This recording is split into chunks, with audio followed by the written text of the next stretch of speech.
आज हम लोग का टॉपिक है postfix and prefix. So postfix and prefix को लेके काफ़ी स्टूडेंट लोगों में थोड़ा सा कंफ्यूजन रहता है। जो पोस्टफिक्स क्या होता है, प्रीफिक्स क्या होता है, किस तरह से पोस्टफिक्स एंड प्रीफिक्स का जो सम आता है उसको हम लोग किस तरह से सॉल्व करेंगे। एंड काफ़ी बच्चे लोग थोड़ा बहुत मिस्टेक भी कर लेते हैं इस पोस्टफिक्स एंड प्रीफिक्स में। तो आज का ये वीडियो है पोस्टफिक्स एंड प्रीफिक्स का जो भी सम आते हैं उसको हम लोग ये वीडियो के थ्रू डिस्कस करेंगे। तो चलो फिर स्टार्ट करते हैं। बेसिकली पोस्टफिक्स एंड प्रीफिक्स का दो टाइप का ऑपरेटर होता है, one plus plus, another minus minus. So plus plus use होता है इंक्रीज करने के लिए वैल्यूज को, एंड माइनस माइनस यूज होता है वैल्यूज को डिक्रीज करने के लिए। और इंक्रीज और डिक्रीज दोनों ही एक एक करके होगा। जैसे कि अगर इंक्रीज हो रहा है प्लस प्लस के लिए तो ये एक वैल्यू इंक्रीज करेगा, अगर डिक्रीज हो रहा है तो एक ही वैल्यू वो डिक्रीज करेगा। सो ये प्लस प्लस माइनस माइनस, इसको इंक्रीमेंट डिक्रीमेंट ऑपरेटर बोलते हैं। लेकिन ये प्लस प्लस और माइनस माइनस अगर वेरिएबल के बाद में अगर हम लोग लिखते हैं तो उसको बोलते हैं पोस्टफिक्स ऑपरेटर। मतलब पोस्ट मतलब after, post fix, after fix मतलब एक्स का जो वैल्यू है वो जो वैल्यू होगा उसके बाद में इसका वैल्यू, एक्स का वैल्यू इंक्रीज करेगा या फिर माइनस माइनस देंगे तो डिक्रीज करेगा। प्रीफिक्स में वही प्लस प्लस और माइनस माइनस हम लोग वेरिएबल के बिफोर सेट करते हैं। मतलब प्रीफिक्स पहले एक्स का वैल्यू इंक्रीज या फिर डिक्रीज करेगा, उसके बाद वो वैल्यू कैलकुलेट होगा। So prefix and postfix plus plus और माइनस माइनस को हम लोग जहां सेट करेंगे उसके ऊपर डिपेंड करता है। जैसे कि अगर हम लोग प्लस प्लस और माइनस माइनस को वेरिएबल का बाद में सेट करते हैं तो हो जाएगा वो पोस्टफिक्स ऑपरेटर। एंड यही प्लस प्लस और माइनस माइनस अगर हम लोग वेरिएबल के बिफोर सेट करेंगे तो हो जाएगा वो प्रीफिक्स ऑपरेटर। ओके, अभी हम लोग पोस्टफिक्स एंड प्रीफिक्स ऑपरेटर को एक एग्जांपल के थ्रू समझते हैं। जैसे कि यहाँ पर एक एक्सप्रेशन दिया हुआ है जहाँ पर a का वैल्यू 2 है एंड यहाँ पर a plus plus then plus a है। सो यहाँ पर a का जो वैल्यू है वो पहले 2 आएगा, जैसे कि यहाँ पर देख रहे हैं हम लोग a का वैल्यू 2 हो गया। एंड इसके बाद ये पोस्ट फिक्स होगा, a का वैल्यू इंक्रीज करेगा, a का वैल्यू खुद का जो वैल्यू है उसको इंक्रीज करेगा। एंड इंक्रीज करने के बाद a का वैल्यू हो जाएगा 3। सो अभी जो यहाँ पर a वापस से यूज कर रहे हैं ये एक्सप्रेशन में कैलकुलेशन में, तो वहां पर a का वैल्यू हम लोग क्या लेंगे, वहां पर a का वैल्यू हम लोग लेंगे 3।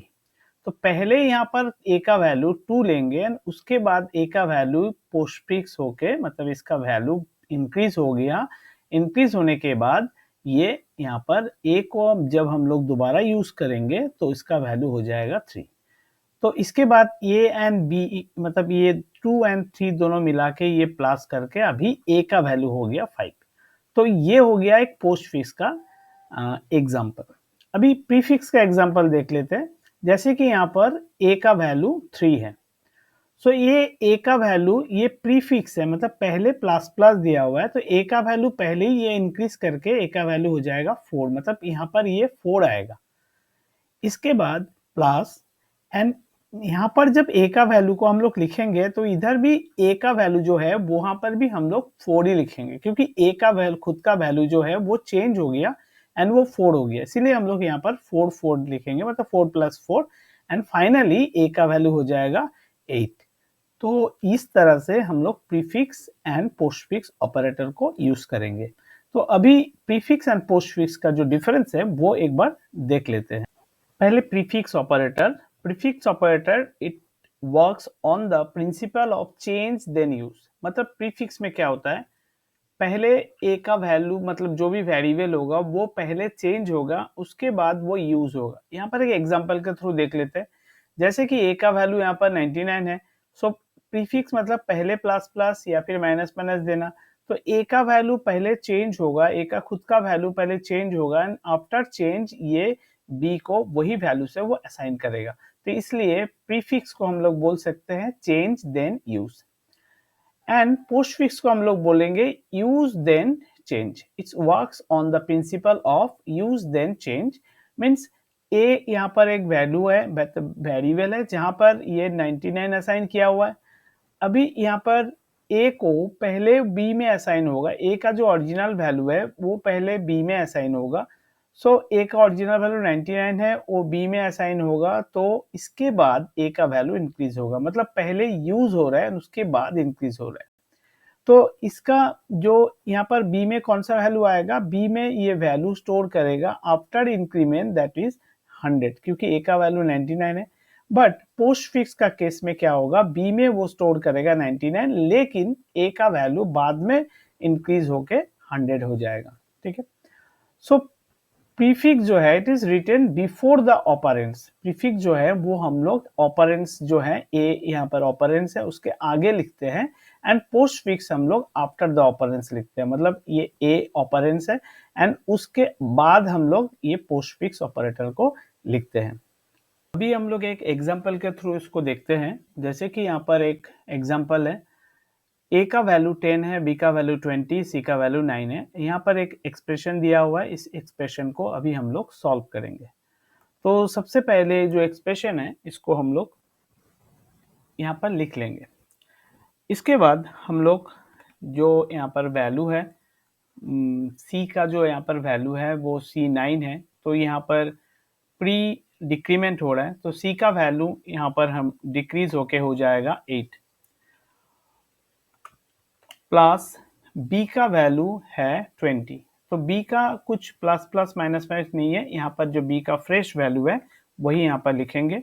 देन प्लस a का जो वैल्यू है वो 10 है, यहाँ पर a का भी प्री इंक्रीमेंट हो रहा है, तो a का वैल्यू अभी यहाँ पर जो 10 है ये बढ़ के हो जाएगा 11. सो अभी हम लोग कैलकुलेशन करेंगे. यहाँ पर सबका वैल्यू बैठा दिया. सबसे पहले जो प्लस है जैसे कि 20 और 8, तो यहाँ पर हो जाएगा 28 प्लस 11. यहाँ पर a इक्वल्स टू 28 और 11 हो जाएगा यहाँ पर 39. तो इस तरह से हम लोग इसको सॉल्व करेंगे. हम लोग एक दूसरा एग्जांपल देखते हैं. जैसे कि यहाँ पर बोला गया है प्रेडिक्ट द आउटपुट. n का वैल्यू अगर 15 है, फाइंड द आउटपुट. ये एक्सप्रेशन के थ्रू क्या रिजल्ट आएगा. तो ये एक्सप्रेशन को हम लोग अलग से लिख लेते हैं.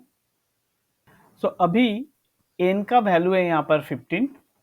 सो 15 ये प्री इंक्रीमेंट हो रहा है, तो ये 15 हो जाएगा 16 इंटू 2, तो इसका रिजल्ट जो आएगा वो 32 आएगा. तो एक्सप्रेशन भी हम लोग यहाँ पर लिख लेते हैं. सो अभी n का जो वैल्यू है वही 15, लेकिन ये पोस्ट इंक्रीमेंट हो रहा है, मतलब n का वैल्यू बाद में अपडेट हो रहा है, इंक्रीज हो रहा है. इसलिए n का वैल्यू जो 15 है वो 15 लिखेंगे और यहाँ पर इंटू 2 लिखेंगे, तो 15 पर वैल्यू आएगा 30. अभी हम लोग देखेंगे थर्ड एग्जाम्पल, जो कि यहाँ पर बोला गया है what is the value of m after evaluating the following expression. मतलब ये एक्सप्रेशन को इवेल्युएट करने के बाद m का वैल्यू क्या आएगा वो हम लोग को निकालना है. तो इसके लिए हम लोग को यहाँ पर एक एक्सप्रेशन दिया हुआ है, यहाँ पर m का वैल्यू अभी 10 है और n का वैल्यू यहाँ पर 6 है. तो ये जो एक्सप्रेशन है इसको हम लोग अलग से लिख लेते हैं. सो यहाँ पर हम लोग एक्सप्रेशन को लिख लिए. तो यहाँ हम लोग देख रहे हैं जैसे कि m माइनस इक्वल्स टू दिया हुआ है, तो अगर ऐसे दिया हुआ है इसका मतलब है ये जो पूरा एक्सप्रेशन है, ये एक्सप्रेशन में जो भी रिजल्ट आएगा उससे ये m का वैल्यू से वो माइनस करके m में ही वो स्टोर होगा, तो इसको बोलते हैं शॉर्ट हैंड ऑपरेटर. तो ये जो equals to minus equals to है ये है शॉर्ट हैंड असाइनमेंट ऑपरेटर. तो पहले हम लोग क्या करेंगे, m को हम लोग ये इक्वल्स टू का राइट साइड में लेके आते हैं. सो सबसे पहले हम लोग को यहाँ पर m लिखेंगे, इसके बाद इक्वल्स टू, फिर हम लोग m लिखेंगे और यहाँ पर क्योंकि माइनस करना है पूरा एक्सप्रेशन को m से, इसीलिए माइनस देंगे. एंड इसके बाद हम लोग यहाँ पर जो भी एक्सप्रेशन है, ये जो यहाँ पर जो भी है उसको हम लोग एज इट इज लिख देंगे. सो 9 modulus by plus plus n, then plus plus n again, and divided by 2। Okay, तो ये लिखने के बाद एक बार अच्छा से चेक करके देखना होगा ताकि हम लोग कुछ मिस्टेक या फिर गलत ना कर दे। अभी हम लोग m का वैल्यू को यहाँ पर पुट करेंगे। जैसे कि m का वैल्यू यहाँ पर है 10, तो हम लोग यहाँ पर सबसे पहले 10 लिखेंगे एंड उसके बाद उसका जो साइन है माइनस वो लिखेंगे एंड एक ब्रैकेट के अंदर हम लोग को ये जो पूरा एक्सप्रेशन है इसको लिखना है और m का वैल्यू भी साथ में लिखना है। जैसे कि यहाँ पर n का वैल्यू जो दिया हुआ है वो 6 है, तो ये प्री इंक्रीमेंट है, तो यहाँ पर n का वैल्यू जो 6 है वो 6 अपडेट मतलब पहले ये चेंज होगा, इसके बाद हम लोग लिखेंगे। जैसे कि 6 है तो यहाँ पर हम लोग लिखेंगे इसका वैल्यू को 7 एंड देन अगेन m का वैल्यू यहाँ पर जो कि यहाँ पर 7 होके रखा है यहाँ पर n का वैल्यू, तो अभी n का वैल्यू हम लोग 6 नहीं लेंगे, अभी जो है यहाँ पर जो करेंट वैल्यू है 7 वही 7 लेंगे एंड 7 दोबारा से इंक्रीज हो रहा है, प्री इंक्रीमेंट हो रहा है, तो यहाँ पर हम लोग 8 लिखेंगे n का वैल्यू एंड डिवाइडेड बाई 2 करेंगे। तो सब वैल्यू यहाँ पर हम लोग बैठा दिए। अभी हम लोग इसका कैलकुलेशन करेंगे। जैसे कि m इक्वल्स टू 10 पहले लिखेंगे। अभी हम लोग 10 को लेके कुछ कैलकुलेशन नहीं करेंगे। तो सबसे पहले as per rule module into divide जो भी पहले रहेगा उसको पहले करना है। सो यहाँ पर मॉड्यूल पहले है तो हम लोग मॉड्यूल का काम पहले करेंगे। जैसे कि यहाँ पर 9 मॉड्यूलस बाई 7 है, 9 को 7 से मॉड्यूल करेगा तो एक बार ही वो डिविजिबल जाएगा एंड बाकी जो रिमाइंडर बचा हुआ रहेगा वो है 2। देन प्लस एंड इसके बाद 8 डिवाइडेड बाई 2 वो हम लोग लिखेंगे एंड एक एक लाइन में हम लोग एक एक कैलकुलेशन करेंगे। ये थोड़ा सा ऐसे करने से मिस्टेक भी कम होता है और एकदम फ्रेश रहता है, तो जो भी एग्जामिनर ये चेक करेगा उसको लिए भी ये मतलब उतना डिफिकल्ट नहीं होगा, थोड़ा सा लेंदी होगा लेकिन ये इजी प्रोसेस है। अभी हम लोग डिवाइड का काम करेंगे क्योंकि प्लस का काम नहीं करेंगे, पहले डिवाइड का काम करेंगे उसके बाद प्लस का काम करेंगे। 8 डिवाइडेड बाई 2 यहाँ पर हो जाएगा 4, ये ब्रैकेट क्लोज, फिर m equals to 10 minus 2 plus 4 हो जाएगा 6। अभी हम लोग 10 से 6 को घटाएंगे और आंसर आएगा 4। तो अभी यहाँ पर जैसे कि क्वेश्चन में बोला गया था what is the value of m after evaluating the following expression, so m का वैल्यू होगा 4, फाइनल वैल्यू m का होगा 4। Give the output of the following, यहाँ पर एक एक्सप्रेशन दिया हुआ है, इस एक्सप्रेशन को हम लोग को सॉल्व करना है एंड a का वैल्यू इनिशियली यहाँ पर 10 दिया हुआ है एंड फाइनली हम लोग को a का वैल्यू को ही लिखना है। तो इसके लिए ये जो एक्सप्रेशन है हम लोग अलग से लिख लेते हैं। सबसे पहले a जो है यहाँ पर इधर भी यहाँ पर short hand plus operator use किया गया है, तो सबसे पहले ये जो एक्सप्रेशन है ये पूरा एक्सप्रेशन का कैलकुलेट होगा एंड इसके बाद a में जो a का जो भी वैल्यू है उसके साथ वो अपडेट होगा, मतलब एडिशन होगा, प्लस होगा और उसके बाद a में वो स्टोर होगा। ये शॉर्ट हैंड का मतलब ये होता है। लेकिन इसको सॉल्व करने के लिए हम लोग को a का जो वैल्यू है उसको हम लोग को लेफ्ट से राइट साइड में लेके आना है एंड यहाँ पर जो भी एक्सप्रेशन है उसको एज इट इज लिखना है, एज इट इज हम लोग को लिखना है जो कि इधर लिखा हुआ है।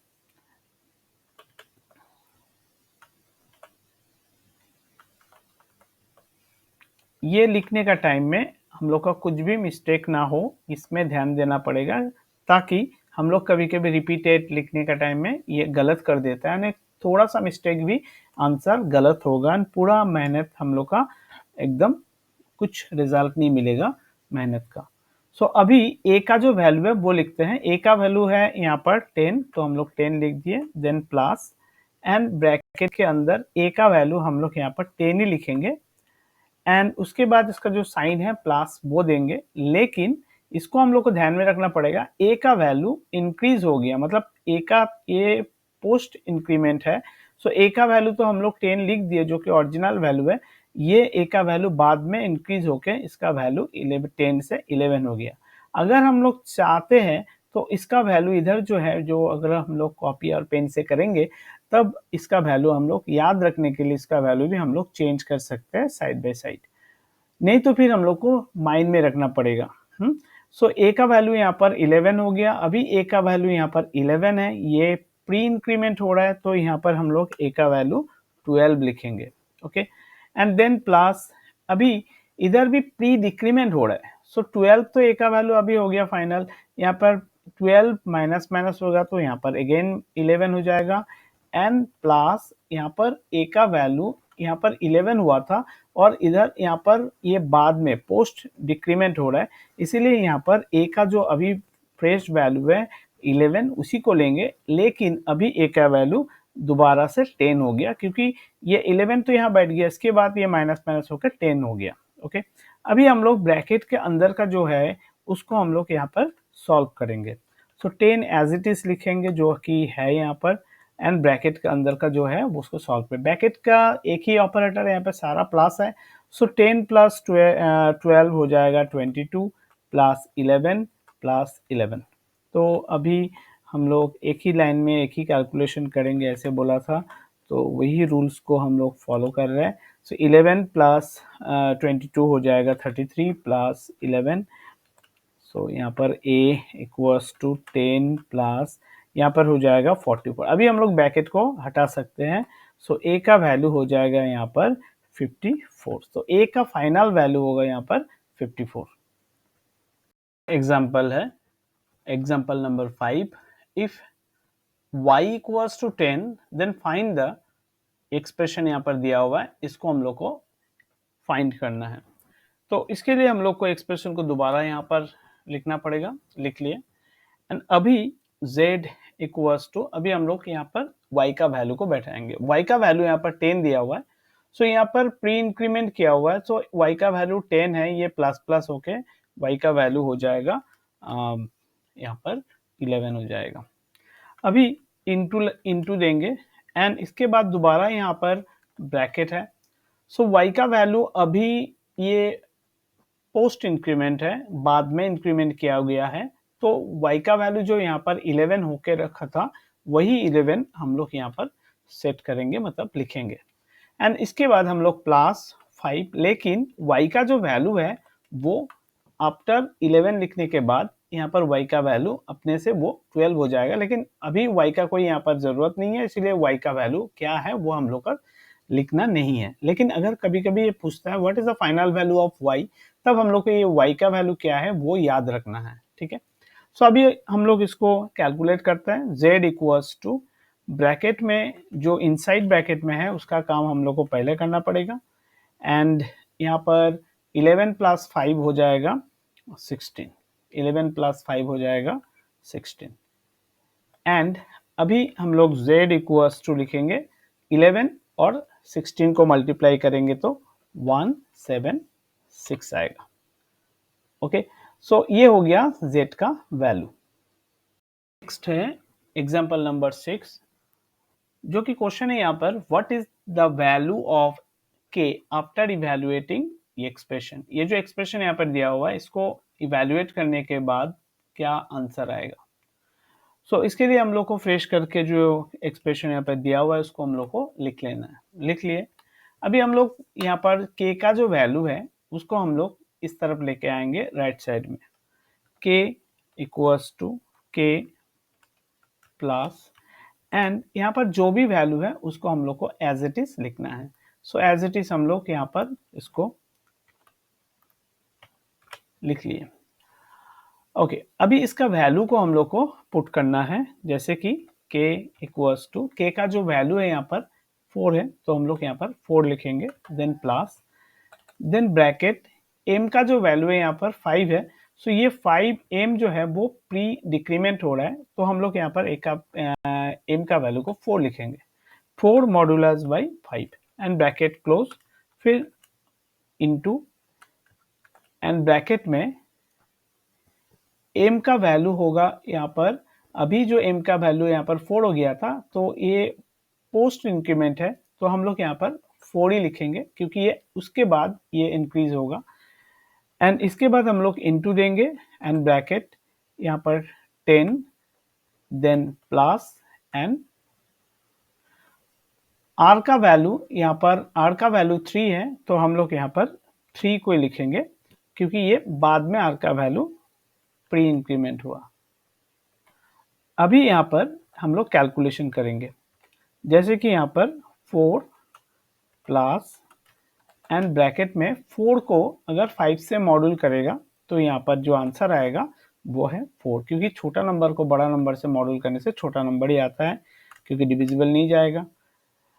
अभी हम लोग यहाँ पर इनसाइड में जो कैलकुलेशन है उसी को करेंगे।